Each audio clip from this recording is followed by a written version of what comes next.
بسم اللہ الرحمن الرحیم۔ شروع اللہ کے نام سے جو بڑا مہربان اور نہایت رحم والا ہے۔ سامعین گرامی، آج ہم آپ کو ایک ایسا واقعہ بتائیں گے کہ جس میں مسلمانوں کو آگ کی خندقیں کھود کر جلایا گیا تھا۔ پیارے ساتھیوں، یہ واقعہ ہمارے پیارے نبی مصطفیٰ صلی اللہ علیہ وسلم کی آمد سے پہلے صرف 70 سال پہلے پیش آیا۔ ویسے تو حضرت محمد صلی اللہ علیہ وسلم کی ولادت سے پہلے ایسے بہت سارے عجیب و غریب واقعات پیش آئے، لیکن حضور اکرم صلی اللہ علیہ وسلم کی ولادت سے پہلے 2 واقعات ایسے پیش آئے جن کو خاص طور پر اللہ تعالیٰ نے قرآن پاک میں بیان فرمایا۔ ان میں سے ایک اصحاب فیل کا واقعہ ہے اور دوسرا اصحاب خدود کا واقعہ ہے۔ حضور اکرم صلی اللہ علیہ وسلم کی ولادت سے پہلے نجران عیسائیوں کا مرکز ہوا کرتا تھا۔ جب حضرت عیسیٰ علیہ السلام کو زندہ آسمان پر اٹھا لیا گیا تو اس کے بعد عیسائی 2 حصوں میں تقسیم ہو گئے۔ عیسائیوں کا ایک حصہ وہ تھا جو حضرت عیسیٰ علیہ السلام کو خدا کا بیٹا مانتا تھا، یعنی کہ خدا مانتا تھا، اور دوسرا حصہ وہ تھا جو حضرت عیسیٰ علیہ السلام کو خدا کا پیغمبر اور نبی مانتے تھے اور ایک خدا کی عبادت کیا کرتے تھے۔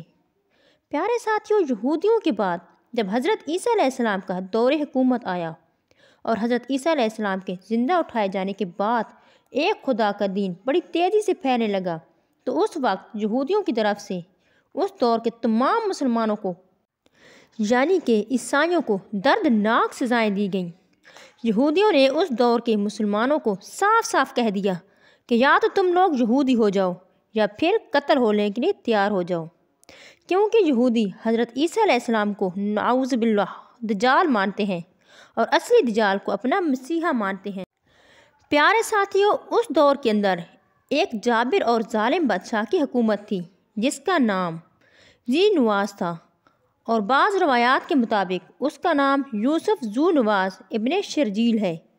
یہ ایک عیسائی بادشاہ ہے جو کہ بعد میں یہودی ہو گیا تھا۔ یہ ایک ایسا بدبخت بادشاہ تھا جس نے فرعون اور نمرود کی طرح خدائی کا دعویٰ کیا ہوا تھا۔ وہ لوگ اس کی پوجا کیا کرتے تھے۔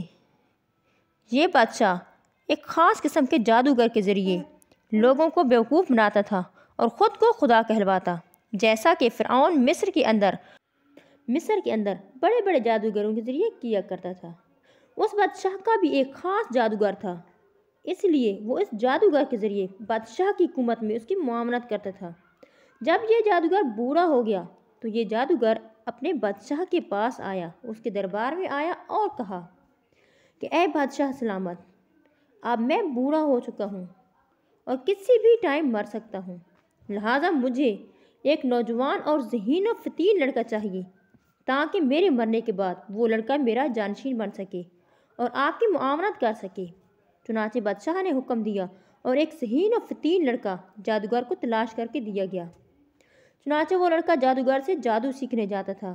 جس راستے وہ لڑکا جادو سیکھنے جاتا تھا وہاں اسی راستے میں ایک عیسائی راہب کا گھر تھا، اور وہ عیسائی راہب خدا یکتا پر ایمان رکھتا تھا۔ ایک دن اس لڑکے کی ملاقات اس راہب سے ہوئی اور راہب کی باتیں سن کر لڑکا بہت متاثر ہوا۔ اس کے بعد کچھ یوں ہوا کہ لڑکا جب بھی جاتا جادوگر کے پاس تو اس راہب کے پاس جا بیٹھتا اور راہب سے متاثر ہو کر آہستہ آہستہ خدا یکتا کو مان گیا اور اللہ تعالیٰ پر ایمان لے آیا۔ اللہ تعالیٰ نے اس لڑکے کو کچھ کرامات سے نوازا تھا۔ جب بھی کوئی بیمار آدمی اس لڑکے کے پاس آتا تو وہ لڑکا اللہ تعالیٰ سے دعا کرتا اور اس کے اوپر ہاتھ پھیرتا تو وہ آدمی ٹھیک ہو جاتا۔ انہی دنوں میں بادشاہ کے دربار میں ایک شخص نابینا تھا۔ جب اس کو اس بات کا علم ہوا کہ ایک لڑکا جو کہ کسی پر بھی ہاتھ رکھ دے کسی بیمار پر تو اس کو شفا مل جاتی ہے، بہت سے تحفے تحائف لے کر اس لڑکے کے پاس چلا گیا اور اس لڑکے سے کہا کہ اگر تم مجھے شفا دو گے تو یہ سارے تحفے تحائف تمہارے۔ یہ سن کر لڑکے نے کہا کہ شفا دینے والی میرے رب کی ذات ہے، بس میں صرف دعا کر سکتا ہوں۔ ہاں، اگر تم خدا یکتا پر ایمان لے آؤ تو میں تمہارے لیے اللہ تعالیٰ سے دعا کروں گا اور تم ٹھیک ہو جاؤ گے۔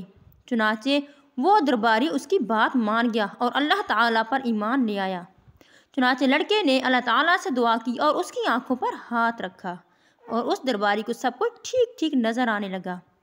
چنانچہ بادشاہ کا وہ درباری جب واپس بادشاہ کے پاس آیا تو بادشاہ دیکھ کر حیران ہو گیا اور پوچھا کہ یہ کیا ماجرا ہے،